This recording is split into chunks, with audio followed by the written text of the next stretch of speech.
ప్రజాహితం కోసమే ఉద్యమం చేస్తున్నామని టీడీపీ అధినేత చంద్రబాబు నాయుడు అన్నారు. ప్రజాస్వామ్యంలో రాజకీయ పార్టీలు ప్రజల దగ్గరికి వెళ్లే స్వేచ్ఛ ఉండాలన్నారు. ప్రజలకు దూరం చేయడానికే కొత్త జీవోలు తీసుకొస్తున్నారని మండిపడుతున్నారు. టీడీపీ అధినేత చంద్రబాబు నాయుడుతో మా ప్రతినిధి రాజు ఫేస్ టు ఫేస్. చీకటి జీవాల పట్ల అనుసరిస్తున్న తీరుకు మీరు నిరసనగా చేస్తున్నారు. దీని ద్వారా ప్రజలకు ఏం చెప్తారు? ఇది ప్రజాహితం కోసం చేసే ఉద్యమం. ఇది ఎందుకు నేను ఈ మాట వాడుతున్నానంటే, ఎప్పుడు కూడా రాజకీయ పార్టీలు స్వేచ్ఛగా మీ దగ్గరకు వచ్చే అవకాశం ఉండాలి.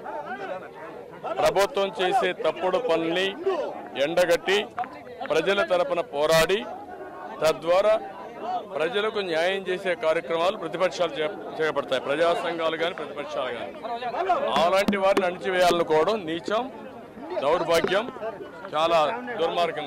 2 రోజులుగా కూడా ఇక్కడ ఏదైతే పోలీసులు వ్యవహరిస్తున్నటువంటి తీరుకు నిరసనగా చంద్రబాబు పాదయాత్రగా వెళ్తున్నటువంటి సిచ్యువేషన్ కనిపిస్తుంది. కెమెరా పర్సన్ బాలుతో రాజు, ప్రైమ్ మినిస్టర్ కుప్పం.